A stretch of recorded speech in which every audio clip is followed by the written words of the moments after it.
biggest and best GT3 race in the world is the TotalEnergies 24 Hours of Spa. It's round 3 of the Fanatec GT World Challenge Europe powered by AWS Endurance Cup, the 74th running of this legendary event, and it is part of the Intercontinental GT Challenge powered by Pirelli.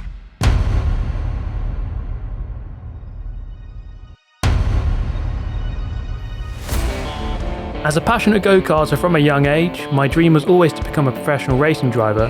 However, it's no secret that the motorsport world is an incredibly expensive industry to break into. And through my 11-year YouTube sim racing career, I've noticed a huge shift in the way that online gaming has evolved from being a hobby into a legitimate cost-effective gateway for talented sim racers to earn a seat in a competitive motorsport series. The innovative Fanatec GT World Challenge is at the forefront of this shift, having incorporated a competitive virtual race into the endurance rounds of the real-life championship. My name's Steve Alvarez-Brown, and I've been invited by Fanatec to the 24 Hours of Spa for their 25th anniversary.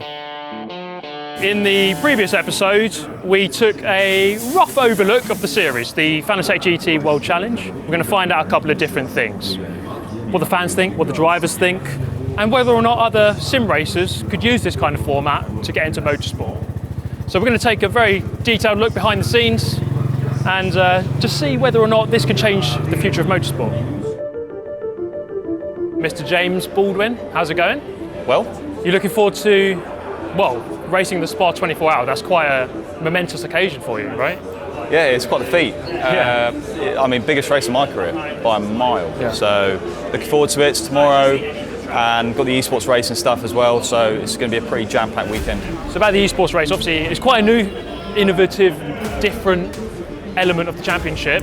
So what do you make of that, the fact that you can contribute to your championship points by doing an Esports Race? It shows you how much they value it for it to actually contribute points. Like, you know, if you lose the championship by 2 points, you could have won it back on the Esports. So I think there's a mixed kind of view on it, but I think it's growing on people, and I think that's the main thing. So we're here in the Esports Arena. This is where, obviously, the Esports Race will take place. I'm with Dries van Thor, who drives for the WRT team. Really curious to know, do you think the sim racing can be an alternative way for a young driver to get into motorsport? I think nowadays it could work. Like, I think there's already proven that some drivers who were really good at sim, they got an opportunity to drive a real car, to do a real series, and they actually did well. I know a few drivers who were really good at simming and they got the opportunity to do a real job racing. Fanatec, obviously the sponsor of the series, but also hugely involved in sim racing. And from the beginning of lockdown, suddenly everybody became aware of how much time racing drivers spent for work on sims, which then transferred into so many of them also joining the online racing fraternity. Now, there are an awful lot of pro racing drivers who are really becoming very good indeed. It is jam-packed, literally cannot move in here. We just cannot move at all. Race is about to start in a few minutes. They're going through the grid right now. Looking forward to it. It is no surprise that James Baldwin is the man on pole position, and with him at the front of the grid is Max Hesse. So it is the Garage 59 McLaren alongside the Rover Racing BMW. Okay, this is it, start of the race. So go, it's green. Just about set, the lights go green. I'm just watching Dries here. He's starting right in the middle of the pack, which is the danger zone. Let's hope he makes it through just fine. 2 wheels on the grass in the background as they sweep uphill for the first time. It's Baldwin from Hesse. Nicky Team is third then in the Aston Martin. Others get forced out wide. Very clean start so far. Fingers crossed. Max Hesse up towards Nick Corby. Could barely be any closer. They're free abreast at the moment. Goes to the outside line. Max Hesse defends the inside as they break for the corner now. And Hesse stays ahead. Team is right there behind him in third place. Fourth, it is going to be Luca Giotto in the Audi, but James Baldwin trying to get away. He's already, 2-3 lengths to the good. And we may have a drive-through penalty for him. It flashed up on the screen. James Baldwin, who was on pole position, looks like he's been investigated because it might have jumped the start, which won't be good for him, obviously. So, James Baldwin leads by 1.5 seconds already. Lorenzo Patrese, son of Riccardo Patrese, spinner there for the WRT machine of Dries van Thor, and Arthur Rouget's round as well. Been watching Dries, he's been hit twice on the first lap. He's kept it going though. He's still 12th, which is where he started. I don't know how he's done that. Now he's 14th. Ignore me. Oscar's off the road and into the wall and Rouget on exit. He went for the inside of Max Hesse, they just touched, and that is Giotto dive-bombing Nicholas Nielsen into the chicane. That was brave. So the drivers have an engineer in a Discord call.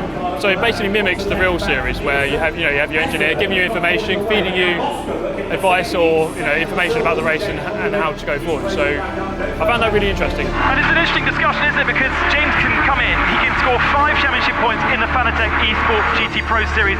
That get transferred into the real world championship. Perhaps they haven't scored so many in the real world, but they can if they identify a driver like James that can score 5 points day in, day out, 25 on offer in total. That's a race win in the real world.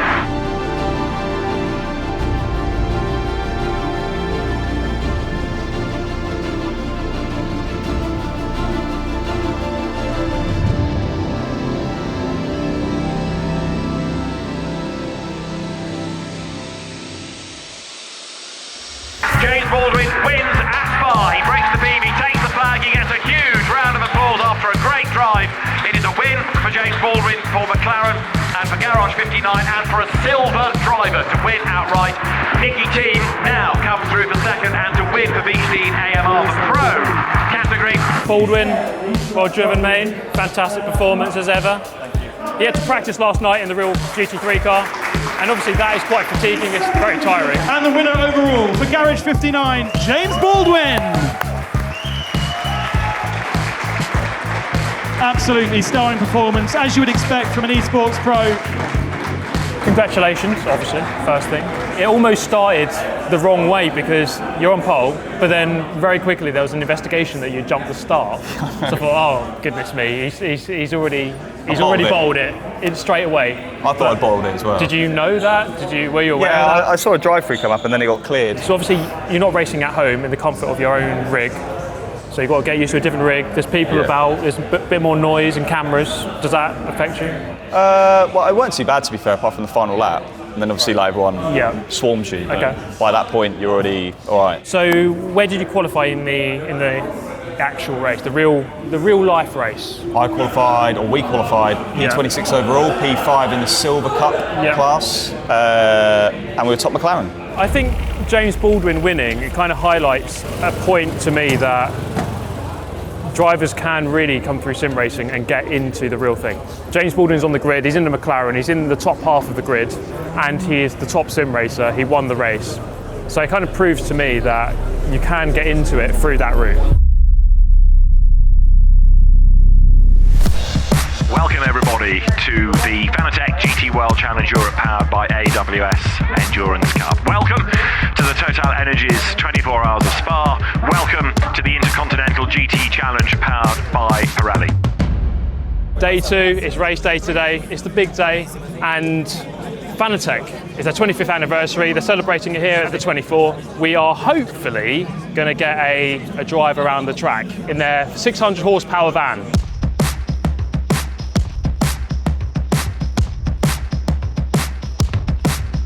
I've done lots of laps on the sim, many laps, never done any for real, and yeah, the van, okay, it's a 600 horsepower GT2 Porsche engine. It is really quick, really loud, it's got ceramic disc brakes which have just been fitted, brand new tyres which have just been fitted, so it's decked out to go really quick, it's going to be mad. I have just signed my life away, so should anything bad happen, then no one's responsible. So I've accepted my fate.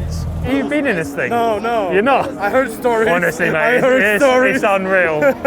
It's going to be so good. I heard from everyone, like, have you seen this thing? Have you seen Yeah, mate, honestly, it's the best thing ever. Yeah, I saw the engine like a minute ago and I was like, whoa. Yeah. We're going out on track with a load of Lamborghinis and a McLaren F1 GTR, the long tail one. I want you to overtake it, obviously. The cheap one. Yeah, the cheap one. I am very excited. I can't wait for this to get started. It's mad. We're just sat in amongst a load of Lamborghinis, looking at Eau Rouge right in front of us. I'm just really intrigued to see how this goes up against all these other cars.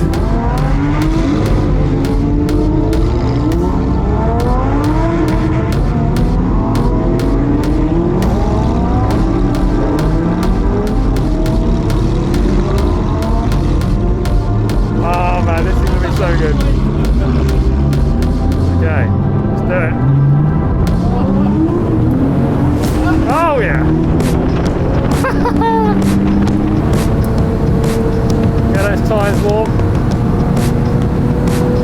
Alright, whoa! Alright, coming down towards 2-1, very fast, sweeping left-hander. 170 kph going down here. We got brand new tyres, so there's quite a lot of grip.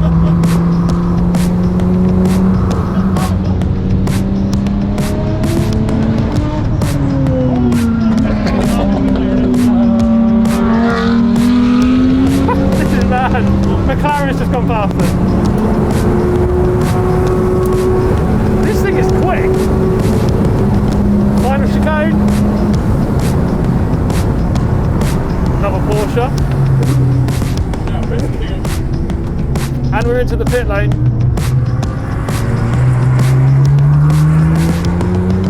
Honestly, this is unreal. The great thing is that there's loads of other cars we're going out with. So there's Porsches, a McLaren F1 went around our outside. That's not many, you can't say that many times when you're in a van. That thing has actually got a lot of grip, more than I thought it would. It was a bit skittish through the corners, over the curbs. It rides the curbs pretty well actually. But yeah, one unreal experience. There were like McLaren F1s flying around the outside, Porsches going past us.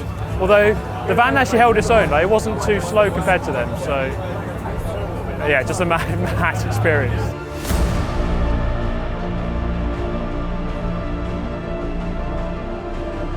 So the grid is formed, the grid is packed, and 24 hours of GT3 action are ahead of us as the teams now get set to go into battle in the most un-Spa-like weather. David Addison and John Watson. Well, I don't know how many people are on the grid, but it's going to be in the low thousands. It is absolutely heaving in there.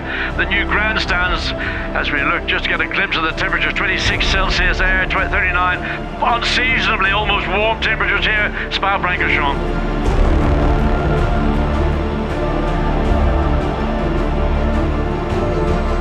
So we're here up in the Fanatec lounge. The race is just about to start. We're going to have 60 odd cars go flying through Eau Rouge, and I've never witnessed that before. And then, yeah, let's watch the start. Well, the green flag is waved then. The cars released onto the formation lap as the cars then scroll out of Eau Rouge up through Radion. They're just coming down the hill right now. The race is about to begin. Out of La Source they come. Speed builds up towards the lights. The flags are ready. The lights will change. The race gets underway now. Great start by the Porsche of Gladbachler. Then as they dive downhill for the first time, the green dynamic motorsport Porsche takes over the lead as they sweep their way through Eau Rouge, ready to make the climb uphill. Lap 1 of 24 hours of racing. Everybody so far so good as they make the climb up through Radion, heading towards Les Cons. That was one of the maddest things I've seen. That was pretty special, that was. 3 wide in the mid-pack. Ezequiel Perez compact in the Mercedes with lots of drums in a straight line. Good battle developing here, look. Augusto Farfus under attack from Mickey Tim. BMW versus Aston Martin, that's for 15th. So we are now in the Beechdene Motorsport garage.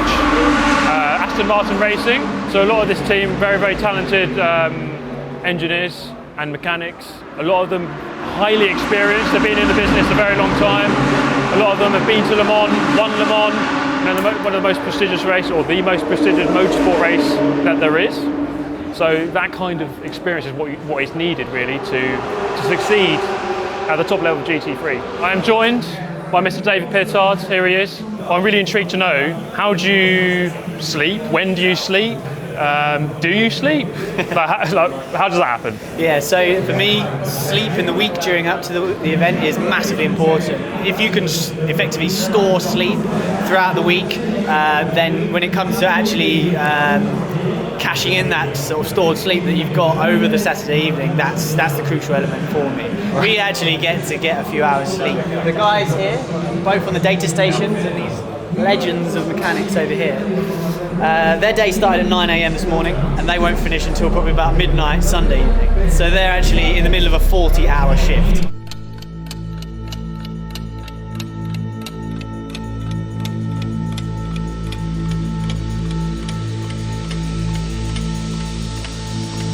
Oh dear. That is the Beechdene Silver. That is the Beechdene Aston Martin off the road, and that is, by the look of it up at Les Cons, it's Théo Nouet. So the car out of the Silver Cup, 97, off the racetrack, it was 33rd.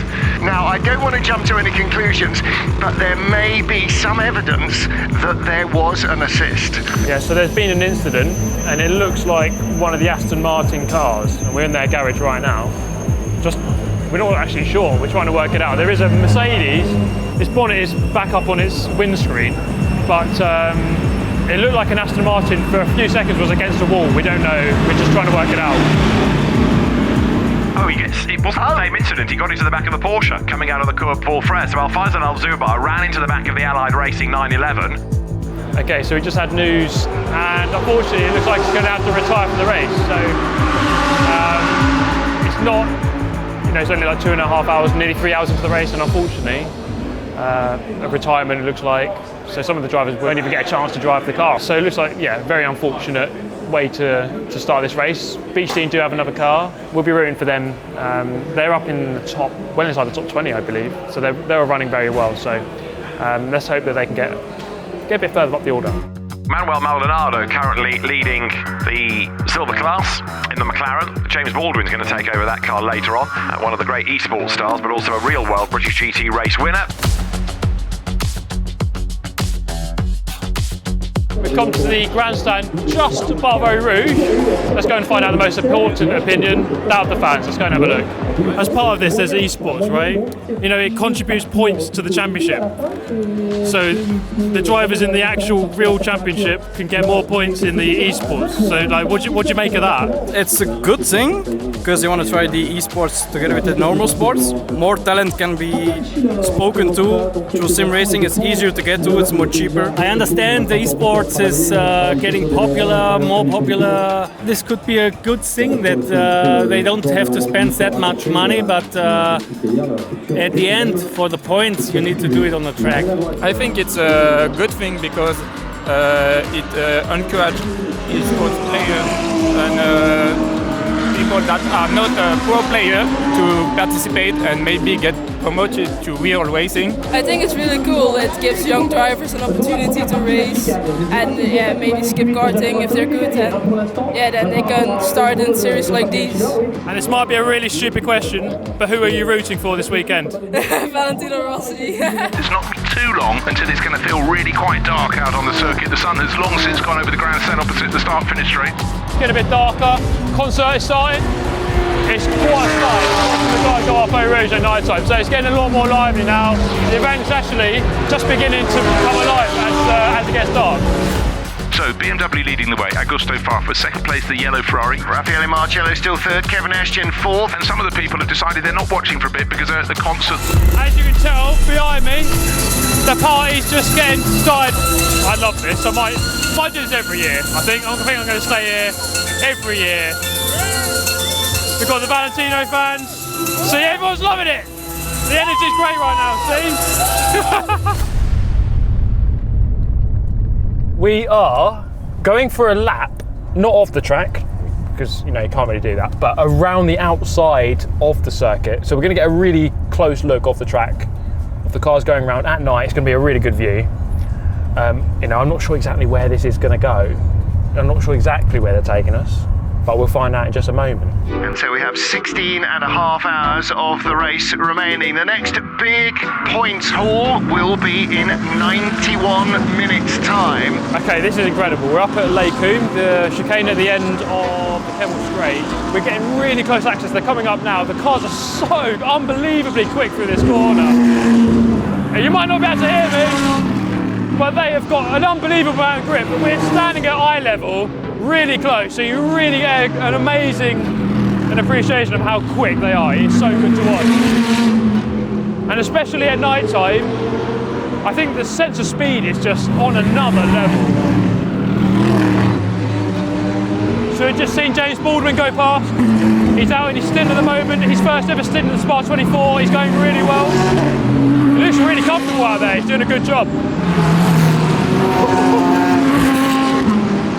I mean, this level of racing is unreal. They are racing so close, so ferociously. there was just a safety car, so all of the cars are really bunched and they are really going at it. It's so good to watch. It's, yeah, you know, the reality is so much higher than my expectation. In 15th place, the sole remaining healthy Aston Martin. I was talking to David Pittard, one of the two Beech Dean Aston Martins. They were out before the end of the second hour. I feel like I've cursed your team. I came into the garage and before you know it, the cars were tired. What happened? It did happen very soon after you came in the garage, correct. But unfortunately, when you get wiped out by another competitor, there's nothing you can do on that one. And that's 24-hour racing, really. We've been under strict instruction the whole weekend to just take zero risk, and that's exactly what he was doing. But again, when people take more risk than they should, there's nothing we can do about that, and unfortunately we paid the consequence. So yeah, it's an early bar for us this time around. All right, so we're 6 hours into the race, about a quarter of the way into the race.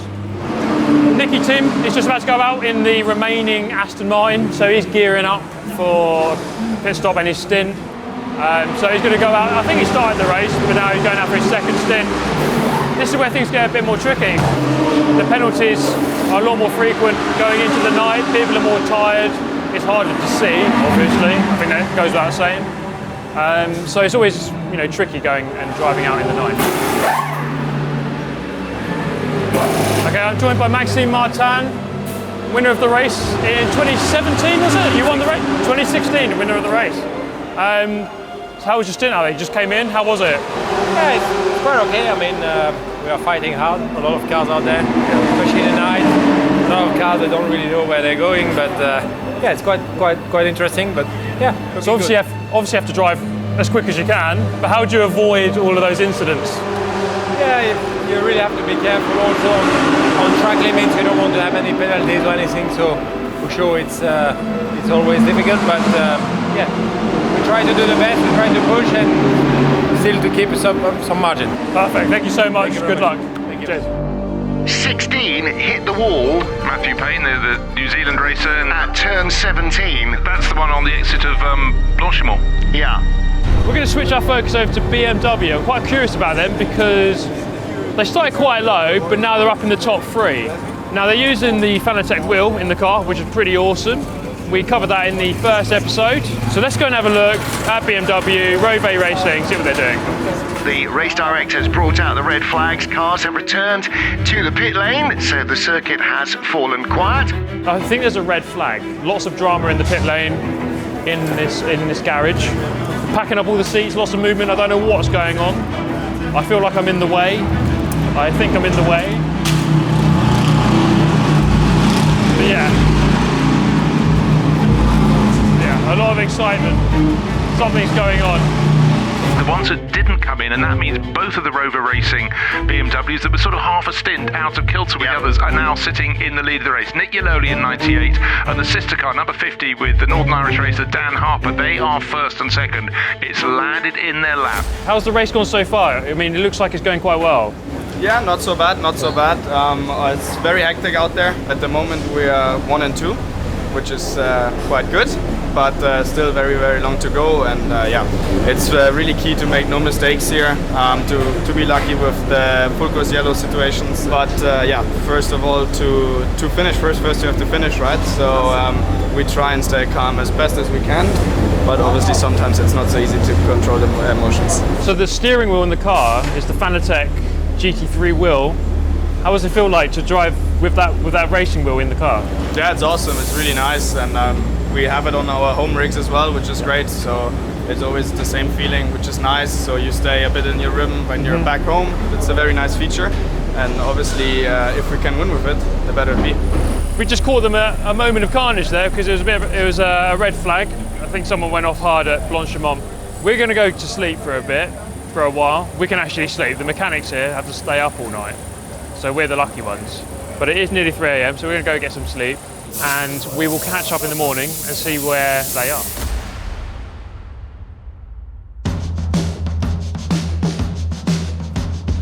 It's getting lighter by increment with every single passing minute. As visibility gets better, this is what drivers refer to as the happy hour. The track's not too cold, it doesn't get too hot, and the visibility level improves. All right, we're back at the track early in the morning. Haven't had too much sleep, a few hours, but that's probably more than some of the drivers, to be fair. Now, just been checking the live timing. It looks like the Rover team is still in the lead in the BMW, so that's pretty good.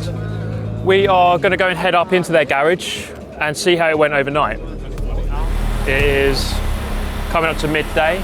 The atmosphere is a bit tense, but you know, rightly so. You know, they could win the Spa 24. It's a big race.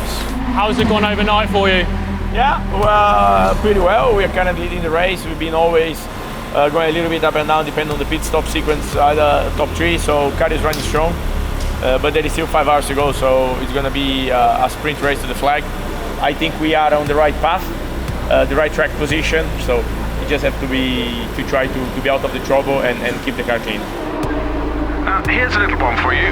BMW, they've had this thing since they introduced the BMW M4 into GT3. The steering wheel you see there is the one that's used on the Fanatec sim racing rigs. You can take the wheel off this car, take it into your rig if you so desire, and you can maybe go the other way around. Might be easier to afford the rig and the steering wheel than the car and the steering wheel, but just look how good the BMW M4 has come. The way it's taking the battle to the front of the field here. How much sleep have you had? I'm really tired, but I'm the lucky one. I had to go to a hotel, but... Yeah, not so much. I think an hour and a half twice, so maybe 3 hours so far over the night.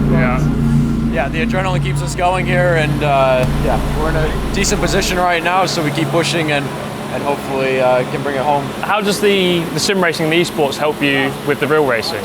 Yeah, for sure. I mean, at the moment right now, it's so difficult to get track time on the real track, and the sim gives such a perfect opportunity to use the time using the simulator, driving on the same track with the same car, and even with the BMW M4 Gt4, we have the same steering wheel now that we can fit on. So there's a lot of cool additions that we have now that make it as realistic as possible, and that definitely helps when it comes to races like this where we don't have so much time to drive.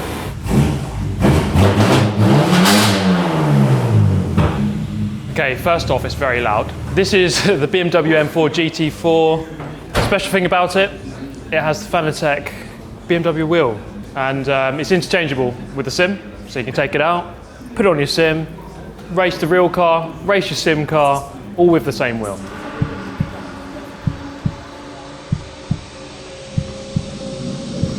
Oh, yellow 98. Is that a puncture? Rear left puncture, I think. Just the right rear. Right. There's the right rear, and only when he turned into Pujon did he realise, oh, I've got a problem. It's not the end of the world. He doesn't have to do an extra pit stop, but the problem is, it's halfway around the lap. I mean, he's losing time. Whatever way you look at it, it's not a good scenario. So I've heard the Rover team have had a puncture. We are, how many hours? Not many hours left. Unexpected, or certainly to us, that Yellow Lane may have felt at some point in that last lap that the car in left-hand corners is feeling rather strange, and he did well to keep the car on the racetrack.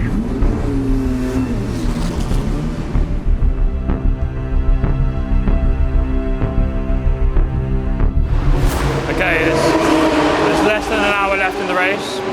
We are second and fifth at the moment, so slowly moving up, but the gap's quite big to the lead. We're going to really need a safety car, or for the top team to have some sort of incident, which we don't wish upon them, of course. So yeah, it's just really a case of just waiting now, I think. It's just the drivers are out there, you just have to wait for the finish, hope that something goes your way. If it doesn't, it doesn't. Some of those teams that have got through without any punctures will be remarkably fortunate, because it has been, as feared, a race with a fair number of punctures. But yeah, it's been a talking point. Down drops number 50 BMW, so that's the final stop served for number 50. Junior team just did their pit stop. And it looks like they had a puncture, so that's both teams there with a puncture, although yeah, it's dropped them down quite a few positions. It's all alternating, so we won't know where they really will finish. And now it's just a waiting game. This is a part of the circuit now where the BMWs have always looked strong. Goes to the outside of Blanchimont. It's really, really hard to go around the outside there. It can't happen. He does it. Round the outside, keeps the car onto the circuit. And now he's going to try and clear the Lamborghini as well. Dan Harper up into fifth place. Great racing between these two. We've been racing now for 23 and a half hours, and they are still hard at it. Dan Harper in the junior team, he's gone past one of the Porsches, gone up a position. There's only 20 minutes left, so not long. we're in 5th and 7th, and it's not looking like we can get much higher than that, to be honest. Just a case of bringing the car home. The 2022 TotalEnergies 24 Hours of Spa is won by Mercedes AMG. It is won by Raffaele Marciello, Danny Junqueter and Jules Cournot. Raffaele Marciello brings the car across the line. Yeah! That's what we're gonna say. Now the battles are on behind, and second place is going to be Lukas Stoltz, who comes through. So it's a Mercedes AMG 1-2. Ferrari third, Antonio Fuoco brings it across the line. Fourth, Mauro Engel, Mikael Grenier and Maxi Book. Dan Harper just coming up to the line to take fifth ahead of Nick Katzberg. Sixth in the sister BMW. So Mercedes AMG, Curtis ASP and Raffaele Marciello, Danny Junqueter and Jules Cournot win here at Spa-Francorchamps at the end of a great 24 hours. So Spa 24, absolutely incredible event, so much energy, passion, enthusiasm. The guys here, they did a really good job. They could have easily been first and second, they could have been on the podium if not for some punctures, and that's just the nature of a 24-hour race. They drove so perfectly, but you know, there's these accidents, these incidents that you can't account for, and they happen. The esports, loved watching that. Really good to see that as part of the motorsport paddock. I really enjoyed that. And just the vibes here were just incredible. If you haven't done the Spa 24, you've got to come next year. It's so good.